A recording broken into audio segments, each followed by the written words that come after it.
All right, we're back. All right, guys, welcome back to these entrepreneur talks. We should give this an actual. We should actually give this a proper name. Maybe We should create maybe a channel and we can even just chat GPT it later. But we'll see how we go. I like the kind of flow of conversations that we come into. Right. What we're going to be talking about, I think, in this chat is related to personal branding, creating content, the different content systems. We'll talk a little bit about things like trust building, especially we live in, can't remember who says it, but it's been said around a lot there on YouTube lately, which is we're living in a trust recession, right? In terms of it's never been a better time to start in the online space. Doesn't matter what it is, coach, consulting, marketing, whatever. But it's also been the most competitive. So that's why we'd have Farbold in the house. So we're going to have a bit of a chat about personal branding. So sure. I guess the first thing that would come to my mind, dude, is somewhat like when people hear personal branding, objections like, I don't have time for that. I guess what would you say about people who are a bit hesitant about investing in their personal brand? Yeah. So first, I want to address what actual personal brand actually means and what it is. So right, a lot of people they may think, just having a brand, right? They have their business name. That's just brand. But whereas personal brand is actually under your names. Essentially, that's because people trust people, right? Yeah. So as soon as they see your face, they see you. You build that trust rather than if it's just a company, right? So let's say Steve Jobs, if he has a personal brand on his profile rather than Apple, so people watch his content and then it relates back to Apple. So there's two things. So you have your brand and your personal brand. So I would suggest building both. And the people who are hesitant about building personal brand, I guess you want to find out why they're hesitant, right? So if they're building a business, and let's say a lot of people build a really good business, right? So they could be missing on a lot of opportunities, which we talked about before. Like they're leaving a lot of money on the table by not building a personal brand. So building a personal brand is all about leverage. So showing people the behind the scene of what goes behind building your company, your operation. And you see all these big influencers, let's say Gary Vee or Tony Robbins, they always have good personal brand. And people buy from them because they like and trust them and they see them as an expert or a credible source. Yeah. I like what you just said there because especially what we're saying about competitive spaces, right? People will buy people. They don't buy services. Yeah. So Gary Vee runs a marketing agency. Tony Robbins is a life coach. Correct. Guess what? There's hundreds of thousands of marketing agencies. There's hundreds of thousands of life coaches. Yeah. Right. How does one stand out? You don't stand out by necessarily having a better deliverable. You stand out by the fact of who you are and that personal brand. And I like what you said earlier about Steve Jobs, right? Yeah. The foundation, the brand, the genius behind Apple is Steve Jobs, right? And there's a lot of power to that there. I guess could you talk a little bit about how would one start building a personal brand? Because I think you mentioned what other things that come up, right?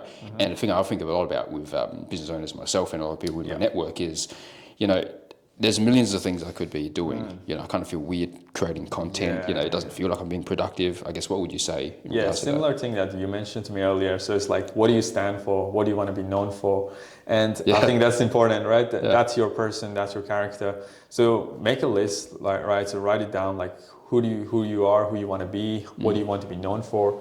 Let's say in your case, it's 4 Hours Founder, right, Juan? So you just want to be known for building that freedom lifestyle. You want to help other people achieve the same thing. So that could be what ties back into your content pillars, right? So this is my personal brand and I want to build content around that, whether that's go high level topic that relates to that, or is the way that people can streamline their services that could relate to that. So just finding that content pillar is so important because if you don't have those foundation right in the place, you think, what am I even doing, right?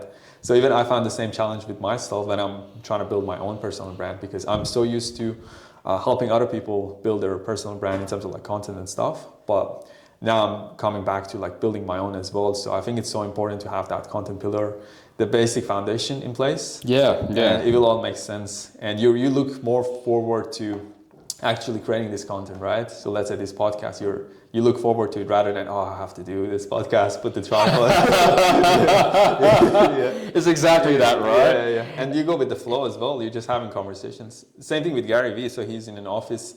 he's just ranting about some project or whatever, and it's just part of it. His team's like exactly. And we were just talking earlier related to what was his name? Chris Williamson in Modern Wisdom. If you go back to early podcasts, it's kind of just basically similar to what we're doing right now, right? And Gary Vee talks about and actually Alex said as well, like document, don't create, right? Sure. And there's a lot of power to doing so. And when you document, it becomes a lot more effortless to create content. You're doing many different things at the same time, which is you're building trust, it's authentic, it's real, it goes with the flow. We were just talking earlier about anytime you have to force yourself or it feels a bit constrained, like you hate it, right? But the thing is like, how do you put yourself in an advantageous situation where work feels like play and it's effortless? And if you can find that little sweet spot for yourself, then you won't burn out, you won't get tired from that. Because I think it comes down to there's some unresolved issue if you don't feel like creating content. Because the whole idea is like to create a content to bring it to part of your lifestyle and business operation and everything. You have to integrate it. If it's filled at distance, then you feel that, what am I gonna do into the content? So you feel that distant. So you gotta figure out how you can connect what you're doing and integrate content within it. I think that's the key. That's what you want to be aiming for. Yeah. I think, Jimmy, very similar to achieving consistency with anything. It's not so much inspiration or motivation or a wire or a vision, but I think it was Faulkner who said writing for a lot of people, like he said, writing or art or something along the lines of inspiration. It just happens. My inspiration strikes every day at 9 a.m. Every single day. Yeah. And the funny thing about that quote is it basically means if you have to wait for inspiration or if you feel like doing content, guess what? You'll never get around to doing content. Right? Yeah. So similar to the gym, if you wait till you feel like going to the gym, you never go to the gym. So in the same way, I guess what are some things that, just like a gym, if you have a system, if you have habits in place, you go to the gym consistently, regardless of where you feel like it, and you'll make progress. I guess what are some ways you can do the same thing with content and personal brand? Storytelling is a big one. So if you can't come up with storytelling ideas, just look back at your life, right? How did you start your business? Maybe go on your phone, look at the photos, the old photos, your clients. Because I see a lot of let's say highly paid consultant or coaches, they have amazing result for their clients and they write this on their Facebook feed. But wouldn't it be more powerful if you actually created a video around that? Just sharing the story of how you work with the client. The client was, let's say, making 100 grand a year, you took them to 1 million per month or something crazy like that, right? Sharing that story, it's much more powerful. So you have to, I guess, come up with ideas. And you've done a lot of things in your life. Like, let's say for you, it will be like, how do you quit alcohol? How you become a 4 Hours founder, stuff like that, right? So that those things you can look back at your life and start sharing them. So yeah, that's a very powerful point, right? Because that leads to another objection, and this is something that entrepreneurs and especially, and I'm guilty of this a lot, people who are high achievers, is that you're always going to constantly have that, well, I haven't really done that. You need to remember to put yourself on, right? And just kind of remember all the things that you've done, right? And which ties back to, at least from how I'm seeing it, how do you create content? You don't need to create content. You look at what you've done, and there's a lot of sawdust. I think it was Alex or Layla Hormozi who said it. Like, there's a lot of sawdust that's based on things you've done for your clients in the past. They can always come back and recycle, pull out a story from there. Or for instance, what do you call it? This journey is very challenging sometimes, and by having that would actually remind you, okay, wow, I've produced them this kind of result for clients. I'm a fucking rainmaker. And show people that you're actually human as well. You're not just an AI. Exactly. That's what it feels, right? So if you're just not creating any content, people don't know who they're dealing with. So that becomes a challenge. That's a big one. Hey, do you think that with the rise of AI, right? It makes it easy to create content. It makes it easy to just churn out lots of different things. Even you have these AI influencers or talking heads and whatever. Would you say it's more important than ever to where do you see what are your thoughts on AI? Is it going to replace personal brand? Is it going to replace like human? Like, what are your thoughts? Yeah, I think people still want that human connections. Yeah. That's definitely the key. You can use AI tools. Let's say editing is one of the daunting process of personal brand or content creation. If you can like have the tool to automatically edit all this stuff, you can use or integrate it. But in terms of like, let's say you can integrate people to be like an AI human talking, you can still do that, but still it might reduce trust. So let's say those people who would have bought from you, if they see that you're a real human, they see it's an AI, and maybe there's some percentage, they lose their trust. So I guess having that, trust factor is pretty important, which is why I guess like having a personal brand is here to stay, I would say, yeah. Yeah, for sure. I think another way of putting it is no one can outcompete you being you. Yeah, you exactly. know? Yeah. And that's one of those things that doesn't scale, but that's exactly the thing that will help you scale. Yeah. Right. And it's a funny counterintuitive point because I think, especially in our space, the digital space, right, with everyone talks about scaling, right? Yeah. Scaling, efficiency, but it's also looking at it differently, right? Which is what are the things that don't scale? But counterintuitively, that's the thing that will help you scale and it will give you that advantage, which is who you are, right? And it's that human thing. And I think, especially, we live in a very disconnected society now, right? And people just really crave that authenticity and that connection. And what makes a person, you will never be replaced by an AI, is our inherent vulnerability, our weaknesses, our strengths, the things we've gone through, the good, the bad, that's since the dawn of human history, right? Like just a few decades of machine is not going to replace thousands, centuries of evolution. How we've shared stories, how we connect with one another, the trials and tribulations we've gone through, the civilizations. It relates back, I think it's a Will Durant quote, it's dangerous to think 40 years of learning or technology can replace millions of years of wisdom, like age-old wisdom.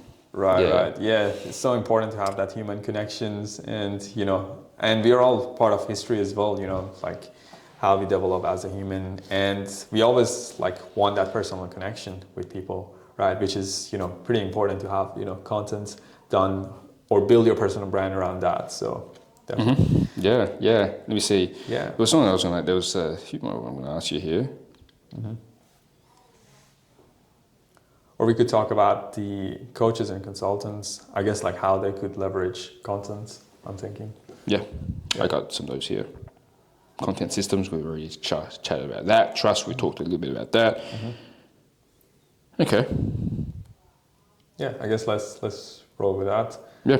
So, because there is a lot of competition out there. If you're a coach or consultant, let's say you're a coach, you're helping people to get to 10K a month, you're helping beginner entrepreneurs. You're not the only one, right? There's so many other people, right? So you got to figure out, I guess, what makes you unique compared to other people in terms of your service delivery. It could be as simple as you have this online community where you can get on a one-on-one coaching call where we will support you every step of the way, from the CRM, from the software, accountability call. Having that uniqueness, or actually communicating that throughout your content, is key, right? So people get drawn into that. So you got to figure out what's unique about your offer, your service, or even it could be your personality, what's unique about you, and showcase that in your content. Yeah. You just give me an idea. Yeah. This is an example of documenting as you're creating. Right. Yeah. You literally just said it right there. How do you stand out in the space here, right? Yeah. It's not, I'll offer you more coaching calls. Because let's just say, okay, this person's offering 5, I'm going to offer 10 coaching calls. Yeah. Right? Or we'll do it cheaper. Fuck that. There's a race to the bottom. Or we're the most expensive, but why are you the most expensive? Right? Yeah. Or you can have a chatbot 24/7. Yeah, or we add more mechanisms and so on, right? Yeah. So you just said it right there. It's stories, right? People buy you not because I'll help you get a 10K a month in 3 months with no paid ads or what the fuck, the transformation is. It's the person, because there's 8 billion people on the earth, right? And there's going to be a percentage of those people, millions, the few million or whatever, who will resonate with you for who you are, uniquely for what you're about, what you stand for, and so on, right? And that's the other thing is, which is, that's the truth. But also, it's up to us to put ourselves out there to attract those people, right? So you're right. It's a very competitive world, right? If you are competing based on how good you are and how better you are, it's a race upon. It's a zero-sum game. You're never going to win.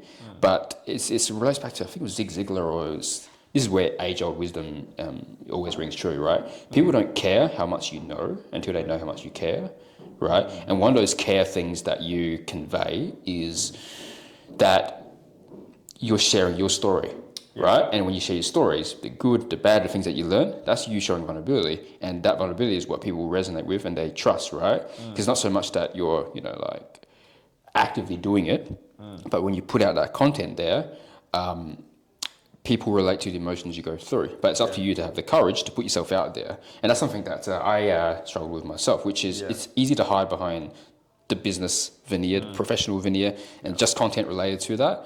But as you were saying, the content pillars, right? What's like powerful, you need to have the stories, you need to combine that with your service and also the client results. Something else I would add, because people want to go, let's say, viral. That's the biggest goal a lot of people have in terms of content.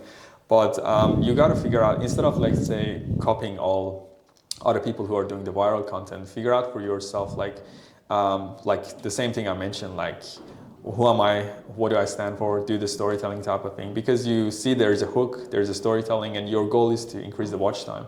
So if you come up with storytelling ideas that people want to continue watching, you're adding values, whether that's educational content, storytelling, and you have to like think of it as your consumers or the viewers' perspective. What will make them continue watching or consuming my content? So that they will continue watching other videos, because that was your goal, right? You mentioned, how do I create a YouTube video that, they finish watching, they click the next one, there's, all that stuff. Exactly. So two things, this is a tactical point, but it's also part of your overall strategy for how you approach this in a practical way. YouTube rewards, what does YouTube reward? They incentivize people staying on the platform. Exactly, yeah. Right? So you want to have like what's called like a binge watching experience, where if you can train YouTube in a way to have people watch one video of yours and the next video of yours show up in the feed, and then the next minute they've watched a few hours of your video, this creates that flywheel effect where they stay on the platform longer, therefore it pushes your watch time up, therefore pushes your view count, which therefore recommends your videos, right, in the feed of more people, right? And it becomes that self-perpetuating loop there, essentially. Exactly. You got to give what the platform wants and also what the viewers, they want. So if you figure those two out, I guess that's a big exactly. And I love what you said there. It's not so much just copying what other people do, or let's just say you see a topic or you see the keywords. Exactly. Yeah. And that's one part of the equation for sure, right? Which is to get people's attention, because similar with Amazon, right? It's YouTube and Google's like search is intent based. So people go there for a reason, to search, right? To learn something, to research something, to buy something, to basically discover something, right? Yeah. So those are important, the keywords, right? And the proven topics that people search, the search volume, the thumbnails, right? For the click through, all these are things that gets the people's attention, but then it's combined up with watch time, right? Which is getting people to watch more of your content. And that's where, if we're talking about stories for a second, it's sharing your story, right? That's unique about it. More interesting. Exactly. Yeah. I found I was watching this video from this trader, like a day trader, and he tried different things to go viral on Instagram Reel, and he found a way to actually go really viral very quickly. So he only posted, let's say, 8 or 10 videos or something like that. Which trader is this one? I don't remember the name, but his stories is quite interesting because. So as a day trader, he thought, how can I make my content unique? So he just had a time lapse of him, like a share screening, the trading thing. So it's like fast, so it goes like speed. So it's like my money is going higher, lower, whatever. And that was very unique, and it just blew up. It was like 20,000 views on the first couple of videos, and then it just went on and on. So he found out how to make his content unique. Yep. So rather than copying everyone else, let's say Alex Hormozi caption, everyone else is doing it. If you do it, like, it might not make you go viral. You just have to find out like what's unique and what do people want. So for day trader, like the newbies, they want to know how they can make money, right? So if he's showcasing the behind the scene of that, that's a unique content there. So Yeah, you show MetaTrader 4, you show the profits, and you made $500 a day, that kind of thing. Yeah. Those are really, really good. Yeah, so I guess like we touch on how can people actually start building their personal brand online. So I guess it could be as simple as them having their names. So on their Instagram, on their YouTube, you want to pick a main platform. So you got to figure out, you want to do long format. Long format is always the best, like you mentioned, YouTube. But it doesn't hurt for you to have like the Instagram and let's say TikTok as well if you want to. So, but the whole idea is to post consistently. Aim for 2 to 3 reels a week. I think that's a good way to do it. And long format can start with 1 because it can be overwhelming if you do straight away go to 2 to 3 a week for long format. You burn out yourself, and then you come back to that loop which you did mention, right? You feel like I want to run away from it and focus on quality, I guess, rather than number of content. So if you can figure that and then just improve as you go. Yeah, exactly, man. It's exactly the same with your gym. You have a system, right? And if you want to establish a cadence where you can maintain that for the rest of your life. So once a week is a great start, and you can maintain that once a week, right? Then, and you get into the flow of it, then you can start increasing that cadence there, right? Rather than jumping right into the deep end and going, I'm going to create 5 YouTube videos a week, which is not going to work, right? Yeah, because the consistency win, like you did mention to me earlier before as well, like if you create, let's say, 1 long format video a week, that's good. Like if you start like 3 or 5, you burn out yourself and then you'd be like, what am I Exactly. And then after it's been, say, 3 months now, right? I'm starting to see a little bit of that momentum kick in, right? People naturally there's organic views coming in, the watch times coming in, subscribers naturally as a result of it, right? As well as what you said is true. The way you keep consistent and how do you post on multiple platforms is you be smart about it and you repurpose your things. So you're not creating different contents for different platforms, but you are repurposing it for the format of that platform. So for instance, if you create 1 long form video, that then can be repurposed into 3 or 5 shorts, which you can repurpose across TikTok, across Instagram Reels, across Facebook Reels, Facebook and Instagram Stories. And see, right there from 1 piece of long form content, you basically repurposed and created 20 to 30 different unique pieces of content, right? It could also be a soundbite of that could also be repurposed into a tweet, right? You could also repost the same short as a tweet form, right? Could be a Spotify podcast as well, long format. Exactly. So my long forms, I repurpose them onto Spotify as well. So basically, whatever long form YouTube I have, and I put on Spotify, right? So just from 1 long form video that's like half an hour, right, once a week, you can create 15 or 20 different pieces across 4 or 5 different platforms. And the more platforms you're on, right, you basically you create that ecosystem where you want your ideal prospects, your audience to be basically saturated with your things, right? Content. You want them to think, I see you everywhere. That's the goal. Yeah, exactly. Be omnipresent, right? Exactly. Yeah, it's almost like being the god of the internet, right?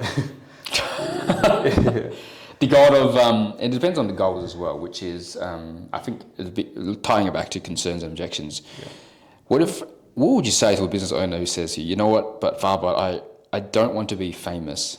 I just want to be a business owner. I don't want to be famous. I don't want to be Logan Paul or Andrew Tate or something. Right? What would you say to them? Yeah, I don't think you necessarily have to be those people. The way they do their content is like next level as well, right? So let's say Andrew Tate in his program, his students are the affiliate and they just cut different pieces of the footage. You see it everywhere. It's such a smart business model where it's like people can say what they want, love or hate and whatever, like that. The affiliate system worked in how they got people to promote his shorts across. Yeah, because I remember when I first discovered around him, maybe it was 2 years ago, almost 2 years. I think maybe it was 2 years, but I was just watching him on YouTube, right? Yeah. And I couldn't find him anywhere else other than Fresh and Fit podcast. And then after that, he just blew up. Everyone's like editing his reels and all that stuff. It's funny. But back to the topic of they don't want to be that person. You don't really have to be. And it's not that easy to get to their level anyway. So, because you have to have editors, you have to have affiliate people. But if you want to make more money, if you want to be known as an expert and increase trust in your market, then you should consider it, because it's going to help you within your sales process. It's going to help you attract more leads, nurture your leads better, so your conversion is going to go up, people are going to trust you, and it's going to basically add value to your company and your business objectives. I like that, man. I think even just to add on to that as well, to clarify, when people think, I don't want to be like Kim Kardashian, like I want to be famous or whatever, what I would say to that is, you don't have to be a celebrity. You don't have to be famous. You just need to be famous to the people that matter. Exactly. Which is, and the people that matter are the people who give you money. Exactly. It could be a small community, right? Exactly. So you can be, let's just say, a dentist in the middle of Idaho or whatever, right? You'll be the celebrity dentist. Exactly, yeah. Or the celebrity marketer for those group of dentists. Yeah, you bring more foot traffic in, people, that trust you and, Exactly. So I think when people think personal brand, and there's still this old limiting belief that, no, it's not coming off of the runway, like at a red carpet, and it's not that, right? Yeah.